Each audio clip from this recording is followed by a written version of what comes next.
이 국가안보출석 증인에 대해서 동행명령장이 발부된 사실은 여러 건 있고요. 응한 사람도 있고 응하지 않은 사람도 있다는 걸 먼저 말씀드리고요. 우병우 증인이 오늘 불출석 사유를 두 가지를 갖다가 열거를 해서 사유서를 보내왔습니다.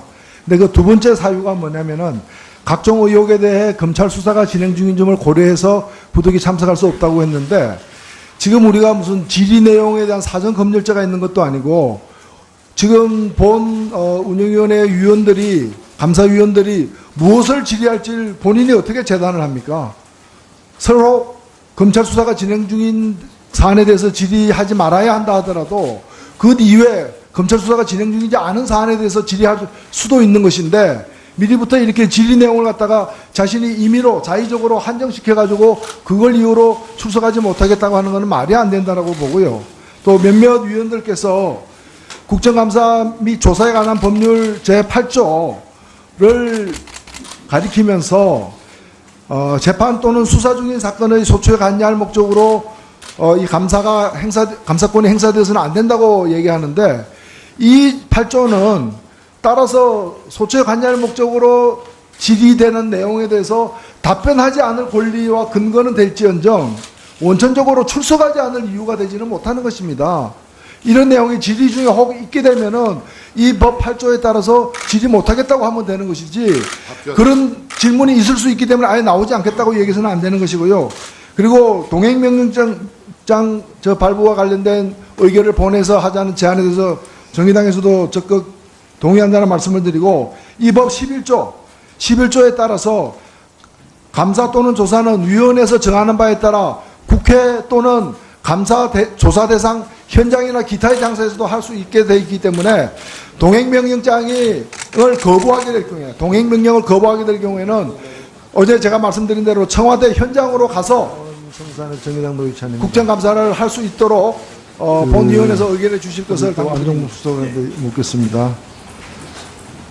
이번 두 재단, 미르재단, K스포츠재단과 관련된 논란이 많고, 또 그 관련된 일부 내용은 이제 검찰 수사가 이미 시작된 상황인데, 반드시 점검돼야 될 쟁점 중에 하나가 이 재단의 기금이 자발적으로 모아진 것이냐, 강제로 이렇게 모아진 것이냐에 대한 논란입니다.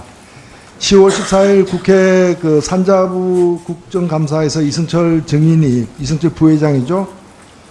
일부 기업은 이게 자발적이냐 지시에 의한 모금이냐 묻는 질문에 대해서 일부 기업은 지시에 의한 것으로 느꼈을 수도 있다, 이렇게 얘기를 했어요.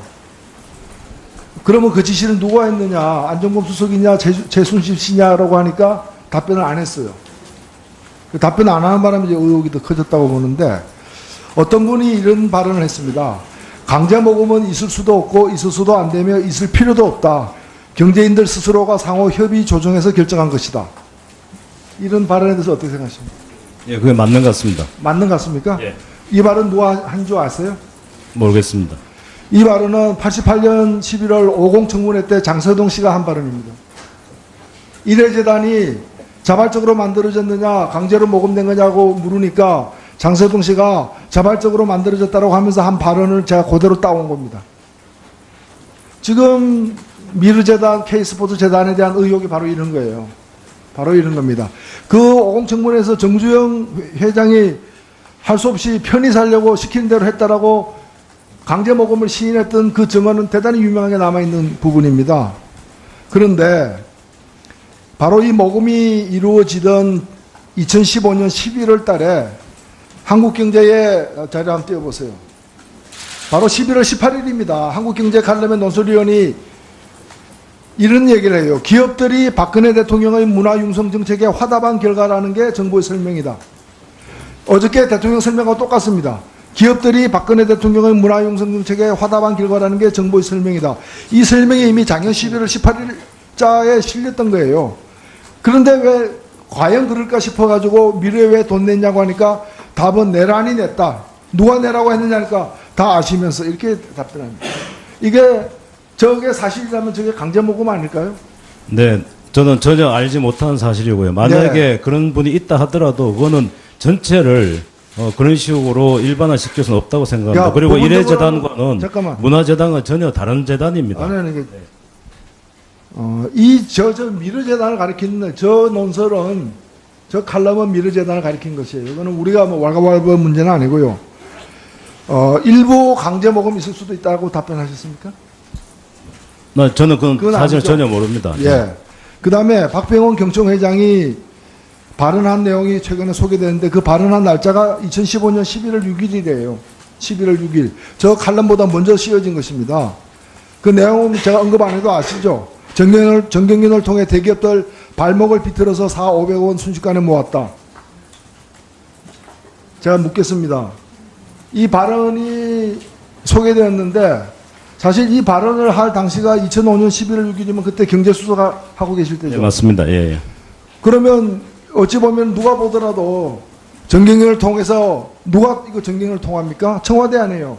청와대 누가요? 경제수석이 일 가능성이 높은 그런 진술인데 박병원 총장에게 이것이 최근에 보도된 후에 통화한 적 있어요? 없습니다. 왜 통화 안 했어요? 네, 확인할 필요가 없다고 왜 생각했습니다. 확인할 필요가 없어요? 네, 그런 사실이 없기 때문에 그렇습니다. 그럼 사실도 아닌 이 엄청난 얘기를 경총회장이 딴 사람도 아니고 경총회장이 얘기를 하는데 그리고 스스로도 보도된데 이거 부인한 적이 없어요.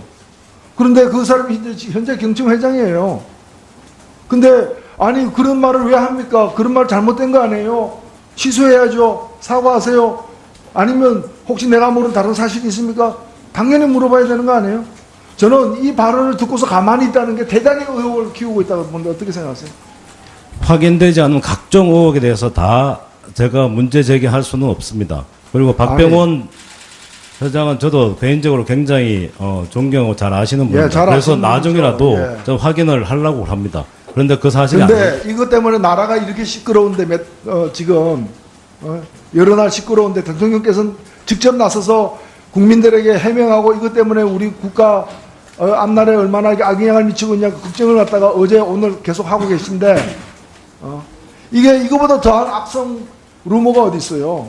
뭐 이걸 부인하는 입장에서 본다면은 근데 이걸 갖다가 딴 사람도 아니고 그야말로 공신력 높은 경총회장이 직접 한 얘기를 그대로 방치하고 두고 있는 정부는 어떤 정부인가라는 거죠. 그러니까 국민들이 사실일 거로 믿는 거 아니에요? 그 국민들이 잘못된 거예요. 자, 제가 다른 질문 하나 더 드리겠습니다. 시간이 없어가지고 어제 하신 말씀 중에 민간이 앞장서고 정부는 지원한다고 했는데 이 민간이 누굽니까? 그 민간이 정경련이라고 봐야 됩니까? 기업으로 보여집니다. 근데 최근에 말이죠. 정경련이 9월 22일자 보도 자료에 의하면은 최근 두 재단의 운영 상황을 자체 진단한 결과 엄청나게 많은 문제가 있다라는 겁니다. 그래서 두 재단을 통합하기로 했다는 겁니다. 그러면 이걸 이제까지 정경련이 운영해 왔다면 정경련이 이런 감사원 보고 감사 보고 같은 이런 얘기를 할 가능성이 저는 없다고 보거든요. 이건 누가 운영해 왔습니까? 기본적으로 각각 재단이 운영해 온 겁니다. 그 재단 운영하는 사람은 누가 뽑았습니까? 그건 정경련이 재단에서 뽑았습니까? 뽑고 기본적으로는 정경련과 협의해서 뽑은 걸로 알고 있습니다. 누가 정경련하고 협의했습니까? 그건 저도 잘 모릅니다. 국정원입니까? 예. 국정원이에요. 국정원이 왜 거기 개입하는지 좀 모르겠습니다. 그러니까요. 예, 예. 저도 그렇게 생각하는데 국정원이 예. 개발 이거 그건 어디예요? 재단 자체적으로 인사 문제는 뽑는 거지 그걸 국정원이 개입할 아니 이유가 그 없습니다. 재단에 첨거된 사람들이 아무런 실권도 없고 전문성도 별로 없으며 그리고 그 사람들이 어떻게 해서 채용된지 아무도 몰라요. 민간도 아니에요. 제가 볼 때 민간이 앞장서고 정부는 지원한다는 게 딴 거 아니에요. 최순실 씨가 앞장서고 정부는 지원해온 거 아니에요. 그렇지 않다고 보여집니다. 이재만 총무비서관께 제가 아까 우리 비서실장께서는 제가 볼 때 최순실 씨와 대통령과의 관계를 잘 모르시고 계시고 알려고 별로 안 하신 것 같은데 절친한 사이는 아니다. 그냥 아는 사이일 수는 있고 이렇게 답변을 하시기 때문에 아마 오늘 이 자리에 나온 증인들 중에 가장 또 오랫동안 대통령 모신 분이어서 최순실 씨와 박근혜 대통령의 관계는 어떤 관계입니까? 그냥 아는 사이입니까? 절친한 사이입니까? 예, 언론에 보도된 정도 저도 알고 있습니다. 언론에 보도된 바로는 굉장히 절친한 사이로 알려져 있는데 그래서 그거는 이제 의원님께서 그렇게 판단하시는 거고요. 제가 대통령님의 어떤 친분 관계 그런 부분들에 대해서 제가 잘 알고 있질 않습니다. 예, 마무리해 주시죠. 어떤 관계인지 모르십니까? 그래서 모르신다는 답변입니까? 아니면은 그렇게 제시한 사람이 아니라는 답변입니까? 예, 그 문제에 대해서는 제가 뭐 더 이상 따로 말씀드릴 게 없습니다. 예, 노회찬 위원님 수고하셨습니다. 다음. 저는 사필 규정이란 말을 믿습니다. 결국에는 진실은 드러나게 돼 있고 정의가 바로 서게 돼 있습니다. 다만 그 과정이 문제입니다. 지금 이 미르재단 등 국정농단 사태와 관련해서 여러 가지 해명, 변명들을 하고 계시지만은 손바닥으로 해를 가리는 것은 일시적입니다. 결국엔 다 드러나게 돼 있고, 그럼에도 불구하고 이 질의를 하는 이유는 그 기간을 줄여서 사회적 비용을 줄이자는 그런 뜻에서 질문을 드리는 것입니다. 저는 지난 10월 18일 날 국회 법사위 그 종합감사 때 제안을 했습니다. 이 문제는 대통령이 직접 지시해서 이루어졌거나 아니면 누군가가 대통령을 팔아서 만들어진 일이니까 대통령께서 어느 쪽인지 둘 중에 어느 쪽인지를 밝히면은 반 이상이 해결될 거라고 질의를 했습니다. 다행히 어저께 대통령께서 지난 10월 20일 날 이제 밝혔는데 저는 수석비서관회의에서 모두 발언은 한 9분여 모두 발언 내용을 듣고서 그간에 가졌던 의문의 반은 해결된 듯 싶었습니다. 반은 해결된.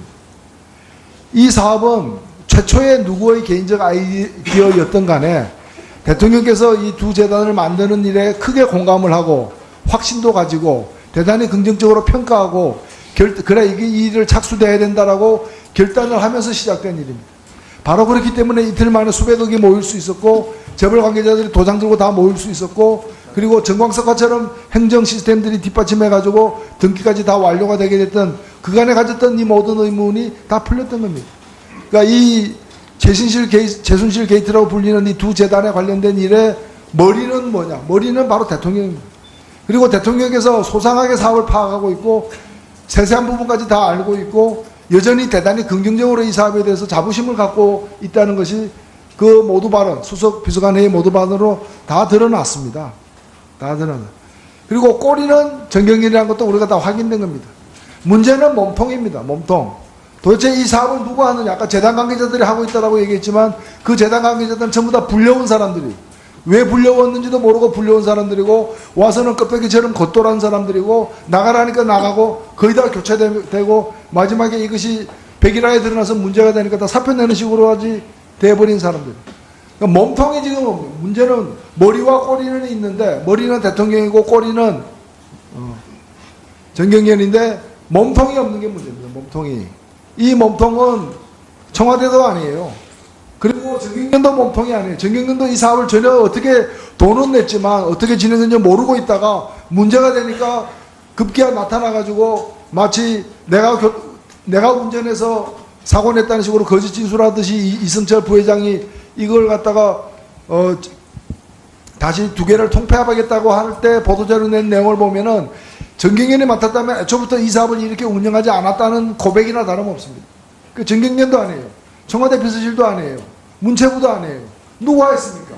이게 바로 최순실과 차현택 등의 그 대통령과 특수관계에 있는 그 측근들이 바로 몸통인 겁니다. 근데 대통령 말씀을 이렇게 보면은 보고를 또 받고 있었어요. 보고를 받지 않고 갑자기 엊그제 그 모두 발언을 위해서 급조해서 한 얘기라고 저는 믿어지지 않습니다. 그럼 누구한테 보고받았는가? 비서실장님 보고한 적 있습니까? 이 사건이 최근에 이런 문제가 되기 전에 평상시에 이 두 재단의 활동에 대해서 보고한 적 있습니까? 오늘 이 자리에 와 계신 수석비서관들 중에 보고한 분 계십니까? 아무도 보고 안 했습니다. 대통령이 알고 있었어요. 그리고 대통령 말씀을 들어보면 평소에 지속적인 관심사였습니다. 근데 비서실에서 보고 안 하고 문체부 관계 부처에서 보고 안 하고 정경련이 보고 안 하고 그럼 어떻게 해야 됐습니까? 바로 그 특수관계 개인들로부터 보고까지 다 받았던 겁니다. 이래서 이 몸통을 이렇게 운영해도 되는지 제가 만족하게 들었습니다. 저는 대통령께서 일단 이것이 자발적 노동으로 예전히 생각하고 계신데 큰 생각을 하고 계시다고 말씀을 드리고 싶습니다. 예, 이 위력이란 말은 사망의 의사를 제압할 수 있는 위험된 무형적 힘을 위력이라고 합니다. 위력이와 자발적 모금은 바로 강제 모금이지 자발적 모금이 아니에요. 대통령은 지금 강제 모금을 하고 강제 모금했다고 생각 안 하고 있는 거예요. 이게 가장 큰 문제고 마치 죄의식 없는 확신범 같은 그런 상태에 놓여 있는 게 가장 큰 문제라는 것이고 이것이 선행과 미담으로 포장되었지만 그런 개인 대통령의 그런 위력을 가진 사람은 최측근들이 그야말로 민간도 아니고 그리고 관도 예, 정리 좀 해주시죠, 노회찬 의원님. 농담해놓은 것이 이 사건의 본질인 겁니다. 그래서 이 멍청을 빨리 백일하에 드러내게 만드는 것 이것이 수사의 수준이라 보고 대통령이 자금유용 등 불법 행위는 문제를 삼겠다. 이것 이외에는 문제 삼으면 안 된다는 식의 수사 가이드라인을 줘서는 안 된다고 생각합니다. 제가 좀 답변 좀 예, 드리겠습니다. 우선 우리 존경하는 노회찬 의원님 말씀하신 그 논리적 상상과 이론적 전개에 저는 동의할 수가 없습니다. 그다음에 아까 뭐 머리는 누구고 몸통은 뭐고 이런 말씀하신 것은 어떤 그 확증 없이 이런 그 상상으로 말씀하신 거 이거는 지금 동의드릴 수가 없다는 걸 재차 말씀을 드리고 그 전후 맥락은 차치하고라도 그 국민들이 보고 있는 지금 이 국감 현장에서 대통령을 향해서 죄의식 없는 확신범이라는 표현은 그냥 넘어갈 수가 없습니다. 이것은 노회찬 의원님이 정중하게 바로 잡아주시는 것이 앞으로의 원활한 국회 상임위원회, 운영위원회를 위해서도 바람직하다라고 위원장은 판단합니다. 이 부분에 대해서 노회찬 위원께서 좀 이건 사과와 함께 바로 잡아주시기를 좀 부탁드립니다. 예, 제가 말씀드리겠습니다. 예, 뭐 속기록까지 다 확인했으면 좋겠는데요. 그 이른바 두 재단 미르와 K스포츠 재단 관련된 여러 공방이 있었습니다. 저는 그 중에서 가장 핵심적인 사안이 과연 그것이 강제 모금이었냐 자발적 모금이었냐라는 쟁점이었다고 생각을 합니다. 그리고 경총 회장의 발목을 비틀어서 기업들로부터 4,500억씩 걷어가는 데 대한 문제 제기처럼 강제 모금적 성격이 있었다는 진술도 많습니다. 그리고 강제 모금이었다면은 저희 판단으로는 위력에 의한 업무방해에 해당된다고 봅니다. 이거는 대통령이라 하더라도 아무리 대통령이라 하더라도 법률을 위배해서는 안 되는 것이죠. 죄를 지어서는 안 되는 것이죠. 대통령은 치외법권지대입니까? 아닙니다. 현행범이 아닐 때 형사상 소추가 안 될 뿐이지 대통령의 행위가 법을 넘어섰는지 안 넘어섰는지는 따져져야 되고 바로 이 국회에서 입법부에서 따져져야 되는 것이고 제가 볼 때는 강제 모금이라면은 위력에 의한 그런 업무방해에 해당되기 때문에 근데 대통령 말씀을 들어보니까 전혀 여기에 대해서 그렇게 생각을 안 하고 있다는 겁니다. 제가 아까 말씀드렸지만 어저께 대통령의 말씀을 들어보면 이걸 선행이자 미담으로 생각하고 있는 거예요. 기업들이 자발적으로 모금을 했다는. 근데 일부 기업들의 진술에 의하면은 그렇지 않다는 거 아닙니까? 그렇기 때문에 이것이 만일 강제 모금에 해당된다면은 이건 강제 모금을 갖다가 미담이나 선행으로 생각한다면 그거는 그야말로 죄의식 없이 나는 이게 죄라는 거 알고서 그렇게 했다고 생각하지 않습니다. 죄가 아니라고 대통령이 생각하신다는 거예요. 그러니까 확신범이라는 게 뭡니까? 죄가 안 된다고 믿는 사람들 아니에요. 그 얘기한 게 뭐가 잘못입니까? 예. 그게 무슨 잘못입니까? 우리 강제 모금이라면은 대통령 스스로가 법을 어긴 겁니다. 그렇지 않습니까? 대통령이 법을 어겼을 때 그 정도가 현저하면은 탄핵 소추도 할 수 있는 것이 국회입니다. 국회는 대통령에 대해서 험담도 못하고 비판도 못하고 의혹 제기도 못하고 탄핵 소추도 못합니까? 저는 탄핵하자고 지금 이 문제를 제기한 게 아니라 대통령이 법을 어겼다는 게 어떤 맥락에서 말씀을 하시는 겁니까? 아니요, 이것이 어저께 대통령의 말씀은 제가 볼 때 이 사업이 누가 대통령을 팔아서 만들어진 사업이 아니라 대통령의 강한 뜻을 갖고 추진한 사업인데 대통령이 이걸 기업들의 자발적 모금이라 했지만 잘 알겠는데요. 제가 볼 때 대통령이 자발적으로 모금 좀 해달라 이러면 이게 자발적 모금입니까? 위력에 의한 강제 모금이죠. 아니 본인이 말씀하신 그 표현에 대해서 말씀을 해보세요. 그래서 바로 그렇기 때문에 이 문제에 대해서 대통령은 근데 여전히 미담 선행으로 생각하고 계시지만은 제가 볼 때는 이것은 위력에 대통령이 말하는 순간 자발적이라고 표현을 하더라도 그건 위력에 의한 영업 방해나 다름없다는 거예요. 그렇기 때문에 이런 법령을 위배하는 행위일 수도 있는데 대통령이 그렇게 생각하지 않기 때문에 이건 대통령이 죄의식 없는 건 사실이잖아요. 지금 범죄를 그리고 확신범이라는 것도 사실이잖아요. 자, 확신범일 수 있다. 이영호 의원님. 대통령이 죄의식 없는 건 사실이잖아요. 대통령이 죄의식 없는 건 사실이잖아요. 대통령이 죄의식 없는 건 사실이잖아요.